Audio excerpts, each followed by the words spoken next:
hello, everybody. This is so great. And before we begin, however, I want to just pay my respects to the people. Unfortunately, 2 are no longer with us. Brown University, 9 injured, and 2 are looking down on us right now from heaven. And likewise in Australia, as you know, that was a terrible attack, 11 dead, 29 badly wounded. And that was an anti-Semitic attack, obviously. And I just want to pay my respects to everybody. I must say in Syria also, we had an attack in Syria, and we had 3 great patriots terminated by bad people, and not the Syrian government. It was ISIS. Syrian government fought by our side. The new president fought by our side. But I just want to pay my respects to the families. We also had 3 injured, but 2 of them are already out of the hospital, and 1's going to be okay. But we lost 3, so it was a rough day.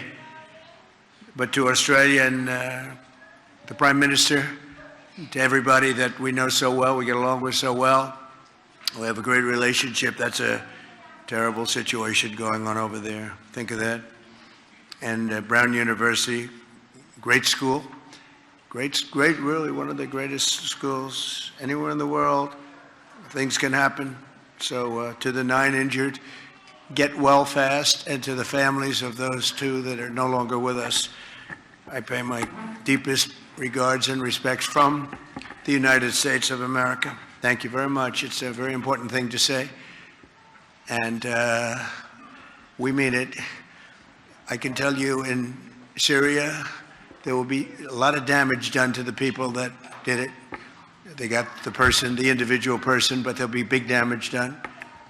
And the other, supposedly, they call him a person of interest, so I'll keep it along those lines so we don't get ourselves in any trouble, but they have a person of interest at Brown.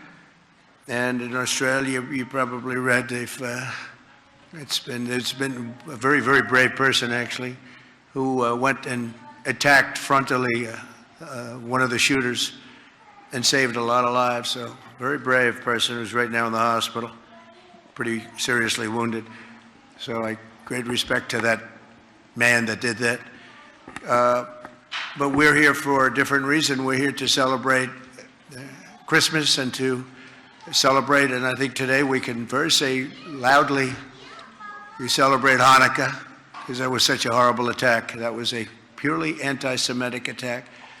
And to really celebrate the new year, we have an amazing couple of achievements. We've taken in more investment money than any country has ever taken in by 4 times. There's never been anything like it.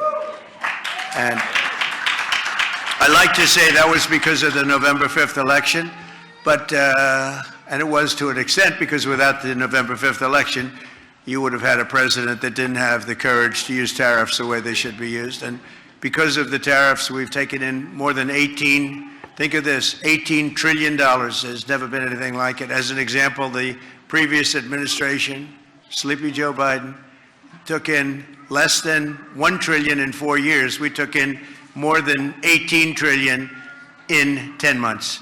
I'd say that's pretty good, right? I'd say that's pretty good. And if you go back into history, there's never been a country that's taken in more than $3 trillion, and we have over 18. That's, again, because they don't want to pay tariffs. So in order not to pay tariffs, they come in and they build their plant in the United States. It's pretty simple. And it's been pretty amazing, actually. We have some very special people here, and because I believe in family so strongly, I think I should introduce, we have Don, we have his children, we have Vanessa, her children, Kai, Tristan, Spencer, Chloe. Kai's a great golfer. Has anyone ever, oh, there she is. Hi, Kai. Put your hand up, Kai. Can you beat your grandpa in golf? Can Kai beat her grandpa in golf? I don't know. But she's great. Chloe is going to be amazing. And all of them, they're great athletes. They're really great. So I just want to welcome Don, and I want to welcome Vanessa. I want to welcome the kids, and Bettina, who's with Don, is such a fantastic person. Where's Bettina? She's a great athlete too. She said, "Where are you? I hear a really good athlete." So that's very nice. But so I just had to do that. But then I'm going to tell you about some other people that are here because it's amazing. We have a man who just won the U.S. Open in golf. He hits a long ball, slightly longer than me. I used to think I hit a long ball until I played with him. But everybody feels that way, even the touring pros. He's the longest hitter in golf. He's the longest hitter, much more importantly. He putts great. He chips great. He hits the ball dead straight. It's tough. When you're the longest, straightest hitter that putts the best and chips the best, typically you're going to do quite well, and he does quite well. Just signed a contract for like $200 million for playing golf. You're paying a guy hundreds of millions of dollars. And he's a fantastic person. You know what he's got, though, better than all of his game? The head. He's got the head is better than anything. He knows how to win. Where's Bryson DeChambeau? Is he here? Bryson. Come up here, Bryson. Come on. Come on, Bryson. I want to ask, why is he longer? Look at him. Now, if you rip off the jacket, you'll see the muscles are serious. But he pulled his drive, which is a little bit unlike him, and he had a horrible lie. He was in a bush. This is not good because it looked like it was going to be a routine, but it's hard to finish. You know, winning is not easy, and especially with golf. So he pulled his drive a little bit, hit it about 360, but he pulled it, and he was in a bush. He chopped it out. It was actually an amazing shot. Many of the golfers, who saw this whole thing? Yes, right? I see all my friends are saying I saw it. He chopped it out of the bush, moved it forward 100 yards into a sand trap. So now he's 60 yards away. If you know anything about golf, that's the worst shot you can have. In fact, the pros don't even practice it because there's no way to figure it out. So he has 60 yards. What was it? 54 yards to be exact, I think. 54, or like about that. 54 yards. That's the worst thing that can happen. Behind the green is the clubhouse. If you go there, you have a 2-stroke penalty. You lose the U.S. Open. In front of the green is the worst bushes you've ever seen. So he has to either put it on the green or he's dead. So his caddy, who's a great caddy, wanted him to play way left and take 2 long putts and get into a playoff. Bryson said, no, we got to go for the win. He takes like an open face 9-iron or wedge, which normally you wouldn't use. It's a very hard shot. And he hits it 4 feet from the hole.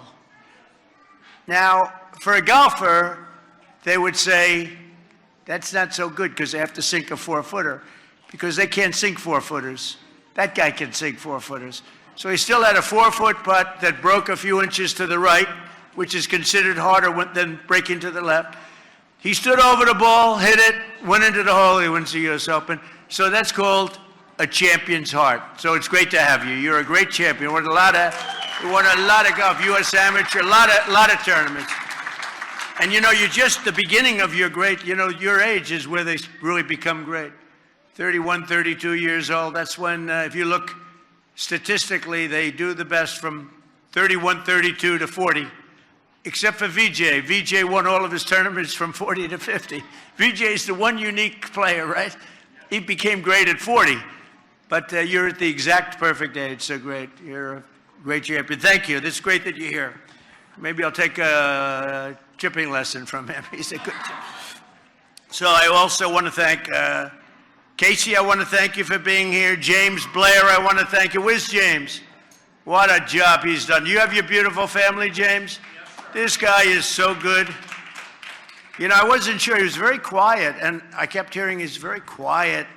But I'd hear from other people he's a total political genius, but I didn't say it because he was always, I don't know what it was, maybe he was intimidated by the office of the president, but I heard he was like this brilliant guy, I'm telling you, sir, and then they gave him a very high position. I said, he's so quiet. They said, he's not quiet, sir. Maybe he's quiet around you, he's not quiet. And that was 2 years ago, and you know what? He's not quiet.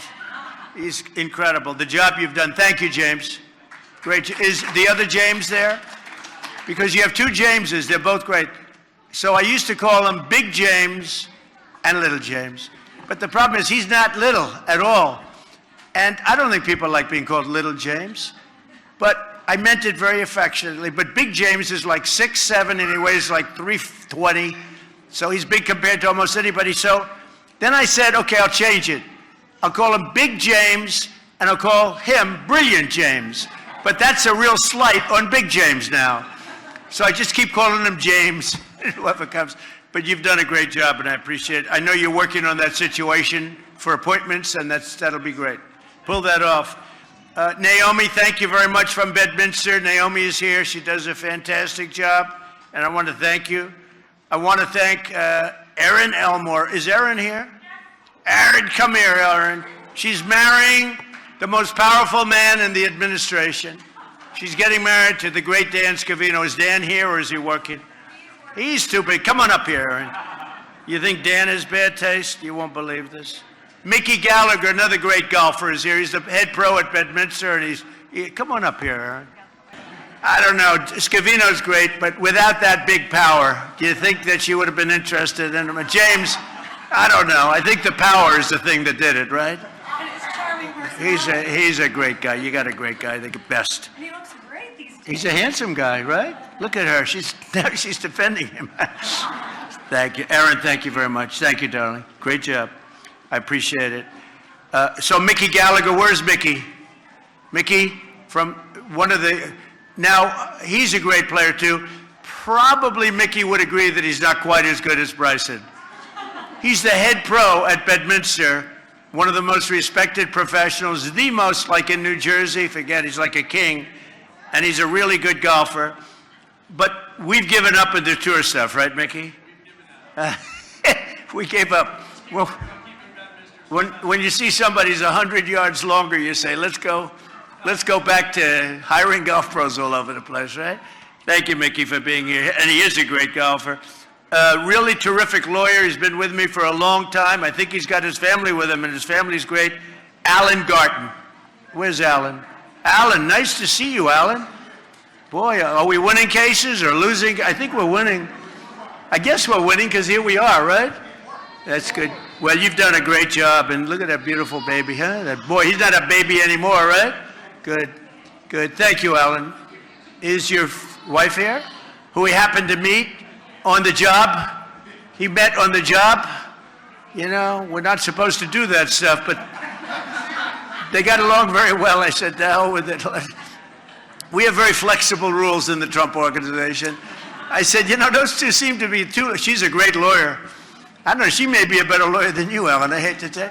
But I noticed they came into my office and they were extraordinarily friendly, you know, like they'd walk in, two separate lawyers, and it's strange when they walk into my office and they're holding hands, you know, it's like, I said, what the hell's going on over here, right?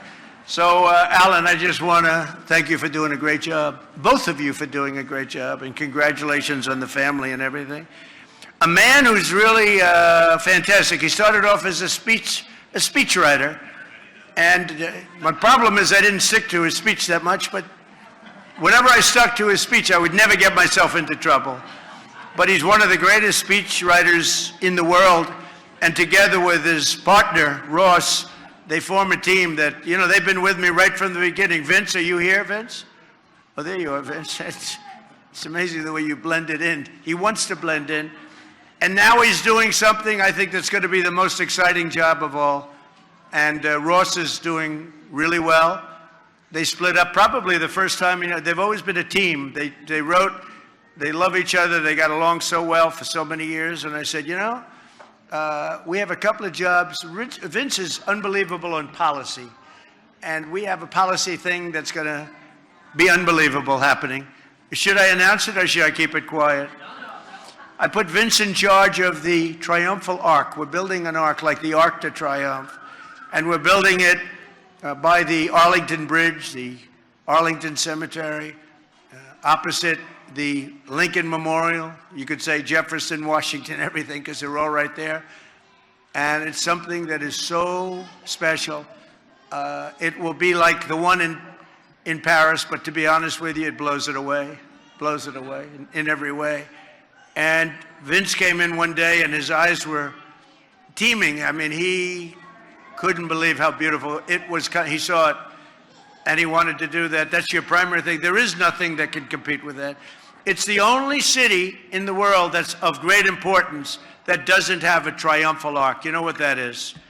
And this one is going to blow them all away. The one that people know mostly is the Arc de Triomphe in Paris, France. And we're going to top it by, I think, a lot. The only thing they have is history. You know, 1860 is something, I always say, the one thing you can't compete with, but eventually we'll have that history too. But we're going to have something that the likes of which has never been done before. And it's been waiting for 200 years, literally. I think the Civil War got in the way of it. You know, the opening, they actually have they have four columns, four small columns with the eagles on top. And they have the circle, you know, before on the other side from the Lincoln. And it's so unbelievable. It's so unbelievable. It's been waiting for hundreds of years, and they were going to build on it a couple of times. It never happened. But it's a circle that's been waiting to have the arc built on it. And I think we're very far along. I think you might want to show it to the National Trust if you'd like. You might want to show it to a couple of people. Take a look at it. Because I've always gotten really along well with the National Trust. So take a look and show it to them. And maybe they give you some good ideas too, okay? But I'm proud of you, and I'm really especially proud of the job you've done. From day one, he and his partner, Ross, have been writing really great speeches. And I just wish I stuck with them a little bit more often. But we go on and off those speeches, right? And I think ultimately that's the best combination, right? So one of the greatest in the world, the two of those guys, the greatest. Then we have a man who, to me, this is the most interesting story. Boy, do you look like Ivanka. Has anyone ever told you that? I'm saying, is that Ivanka? Could you just turn around for the camera? Does she look like Ivanka? It's the most unbelievable thing. I didn't want to take a chance. I say, is that Ivanka? You look just like Ivanka, which is a great compliment, actually. So we have a doctor in the White House named Dr. James Jones. Can I tell the story? And he's a great doctor, highly respected by so many people. He's helped so many people. I've had people come to the White House and they were so sick. I've had people come to the White House along with your partner. You have a lot of partners. You have Walter Reed Medical Center, which I think is the best in the world. They've seen things that nobody wants to see, right? They have, doctors have told me, if you can get out of here, you've seen it all. And that's why they produce some of the best doctors in the world. Well, Dr. James Jones is a great doctor. He was the White House doctor during the Obama administration and during the Trump administration. And I guess during a little bit of those two, because we had somebody else named Doc Ronnie who actually got a glimpse of Obama in there too. Is that Doc Ronnie back there? No? Doc Ronnie did all three. And he said Trump is in the best health of all. He had Bush, he had Obama, he had Trump. He didn't have Biden. He didn't have Biden. But Dr. James went on a trip to Peru with the two Obama girls. They wanted to go hiking in Peru. Was it Peru? In Peru. And it's known for being a rather rough place in terms of physical creatures crawling around. 28,000 people die a year from a snake bite, a certain snake. It's a viper, right? It's said to be the most poisonous snake in the world. And he made a comment, and somebody else told him, that's very dangerous in that area to go hiking. And the guide said, oh, don't worry, we never see that snake. It's over-exaggerated, even though 28,000 people a year die. That's not over-exaggerated. Because when they lift the rice and the this and the that out of the water, they get hit. And if you get hit, it's automatic death. So he goes out and he's, in your last day, right? You're getting ready to come back. For 2 weeks, they're traipsing around in Peru. And he's got to follow them because he's the White House doctor. And he's with the two young ladies who I'll bet are nice. You actually said they were very nice young ladies, too. I'll bet they are. And final day, final 2 hours, he gets hit by a viper, right? is a terrible Christmas story, but it's a hell of a story because I'll tell you what happened. He gets hit with a viper, and the viper missed him. It hit his jacket, a very thick jacket, and spread all of the venom all over the place. It went all over.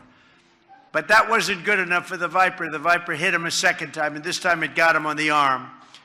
And so I think probably the only reason you made it, even though making it took him 2 years to make it, but they read him the last rites. He was gone on 3 different occasions. They thought he was dead. And, it takes only a minute. And because of Doc Ronnie Jackson, he knew, they called in, and he was at the White House, and he knew from the description and the location what kind of a snake it was. And they had the venom just in case. But the venom rarely works. It's so powerful, this snake. It's said to be the most poisonous. That, the black mamba, the brown mamba, and the viper from Peru. You do not want to play games, okay? And I'm telling this story because my son Don, this is a hell of a, did you hear this story, Don? And so he's being read his rights and they thought he was dead 3 times, 3 different times. They carried him out, feeding him the antivenom, and over a period of months, he was unconscious for a long time, many weeks, and he made it. I asked him, how you doing today? He said, is it perfect? Look how quiet everybody is. It's funny when you talk about snakes and things like that, people find it interesting. Would anybody like to go to Peru and walk around the forest with it? He says, no, thank you. No, thank you. I'll say no, thank you. But this was a real, did they ever find the snake, by the way? They did. Oh, they did find it? What did they do? They took care of it. Normally the environmentalists and the animal rights people would say, oh, leave it alone. It's such a wonderful. Okay, usually they say, leave it alone. It's such a wonderful. Leave the sharks alone. Don't touch the sharks. They're wonderful. I love the sharks, right? I don't feel that way, but that's okay. Just lost about 1 vote. That's all. But so he got better. And here's the story. The purpose of the story is that he wrote a book 9 years ago, would you say? This was 9 years ago? 3 years. The book is 3 years old. And it was okay. It sold about 2 copies. But it had a hell of a cover. And it has a cover of the White House and this vicious snake. And it is vicious. Teeth are like this. Those fangs. These are not fangs you want, sucking on your arm, right? As you had. By the way, what did you do? When that snake was on your arm, you tried to get it off your arm, I guess, naturally. What was happening? I rolled off, sir, so I don't remember it. You mean it hit you that hard that it knocked you out immediately? It's unbelievable. So he wrote a book 3 years ago. And the book was fine. It's like every other book. It didn't sell too much, but it was interesting. But I heard the story, and I'm fascinated by stories of wildlife because I have a theory. Wildlife always wins. That's what my theory is. We can play games, I'm saying this for my son, by the way, because I have a son who would rather be in the jungle than any place on earth. When I kick the bucket someday, he'll be, I figure, Bettina, I think he'll be here for about 2 days. He'll go and pay his respects, and we'll say, where's Don? He'd rather be in some jungle or and he's a really good hunter. But remember this, wildlife always wins, unfortunately, is in this case. So what happened, Dr. Jones wrote a book, and the book was amazing. I said, I want to get that book. I got it. And the cover is unbelievable. You'll see it on Truth Social. It's on Truth Social. I put out a statement that this book is great, the story is incredible. It took him like 2 years to recover. And I think he said he's lost something, but not up here. I don't care if you've lost something physically, but as long as the head is good. Did you lose anything from the brain? No, sir. Good, okay, then that's all I care about. I don't give a damn about the use of your arm. My wife might tell a difference. Your wife just, where is it? Oh, look at that, wow. Back here somewhere with my grandkids. Where is the wife of Dr. Jones? I just want to know, did he lose anything mentally? Because if he did, I no longer want him as my doctor. And then, no, he's an unbelievable doctor. No, here's the bottom line. So you had this book. He gets a call 2 days ago. I put out a Truth Social yesterday. I've sold a lot of bestsellers when I like people.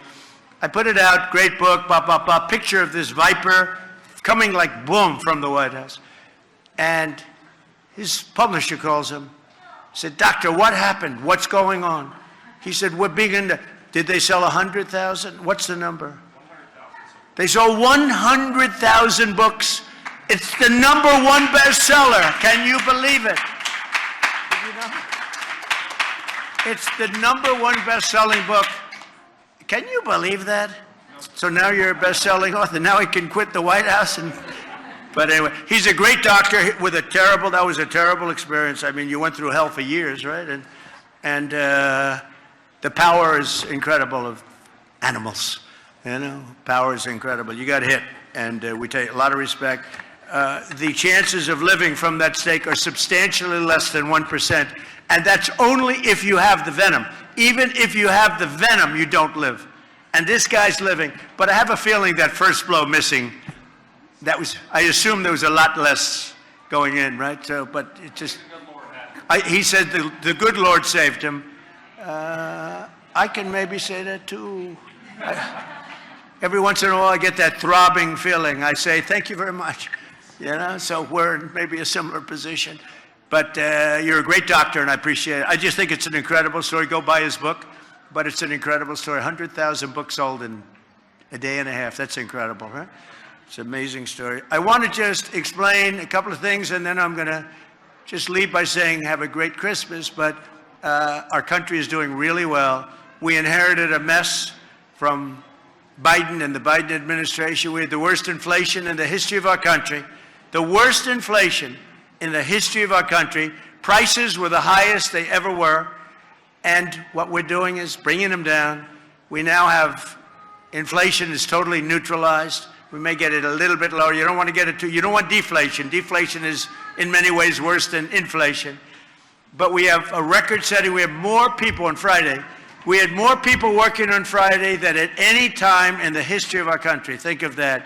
Wages have gone up by more than inflation. First time that's happened in many years. We are doing great, and prices are coming down. And the Democrats use this word called affordability. They look at the camera and they say, what are you going to do for the affordability? They keep saying affordability. Well, they're the ones that cause the problem, okay? They're the ones that cause the problem. That's all they're good at cheating in elections, very good at cheating. They're professionals at cheating because we won in 2016 by a lot. The election was rigged in 2020. We have all the ammunition, all the stuff, and you'll see it come out. It's coming out in truckloads. But then we won again in 2024 with an election that we call too big to rig. And we were leading big in the polls, but I said, go out and vote. You got to go out and vote. Make it too big to rig. And that's exactly, they tried to rig it, but they couldn't do it. It was too big to rig, too many votes. And we won every swing state. We won by millions of votes. We won the popular vote. We won the college, electoral college. We won something else by a lot. We won something else that was amazing, and that's called districts. So the country is divided up into thousands of districts. We won 2,750 to 525. That's why when you look at a map of the election, the entire map is red, other than two little blue stripes along the outer edge. One is California, one's New York. And California's election, New York also, but California, more than any other place, is so rigged. It's such a rigged election. You know, we won the Hispanic vote. So a lot of people say Republican wouldn't win California, but I won the Hispanic vote. I won in Miami. Think of that. In Miami, I won the Hispanic vote. Along the Texas border, I won every single city or town touching the Texas border, and they're 85 to 90% Hispanic. We won the Hispanic vote. If the vote in California was legitimate, which it's not, they have 38 million ballots. Everything is mail-in voting. They mail out 38 million ballots, and they come in. Where the hell do they go, and where do they come from? It's a rigged election in California because we would win California by a lot. And again, they feel they have the advantage with Hispanic. They don't, because I won Hispanic vote. So we did something that was amazing. We made a comeback, and we got the most Republican votes in the history of elections. We won Texas by more votes than anybody's ever gotten to this. Well, I did number 1, number 2, and 3. All 3 I did in Texas and Alabama and many other states. We won. In many states, we have the all-time record for votes. And it was just a great election. This was a great election. And you had long since recovered from the viper bite, so you acknowledged that this was a great, because I said, I want that guy as my doctor. And it's true. And your partner is so great. He's such a great guy. So I just want to say this was an amazing period of time. Our country has been turned around much faster than I thought. If you would have told me that 10 months in, we would have over 18 trillion with a T, not billion, but $18 trillion coming in. And they're coming in, that's all, they're building car plants, they're building AI plants, they're building everything at a level that we've never seen, that no country has ever seen before. Now, I assume that's going to start, it's already showing up, but I assume that it's going to start showing up. I'll be picking a new head of the Fed soon. Our Fed person is absolutely, despite him, we have numbers that really nobody's ever seen, Vince, right? Despite him, we have numbers that nobody's ever seen before. We're fighting through him, and we'll soon have a good head of the Fed who's going to want to see interest rates go down. But we're fighting through higher interest rates, but the interest rates are coming down despite him. He's an incompetent person who suffers from Trump derangement syndrome, okay? It's one of those little problems. We have many of them. But we're fighting through that stuff, and we have a country that potentially is geared to have the most incredible golden years ever. We're going to have, it's the golden age. I say it's the golden age of America. When these factories and plants open up by the thousands, Toyota just announced they're going to spend $10 billion building plants to make Toyotas.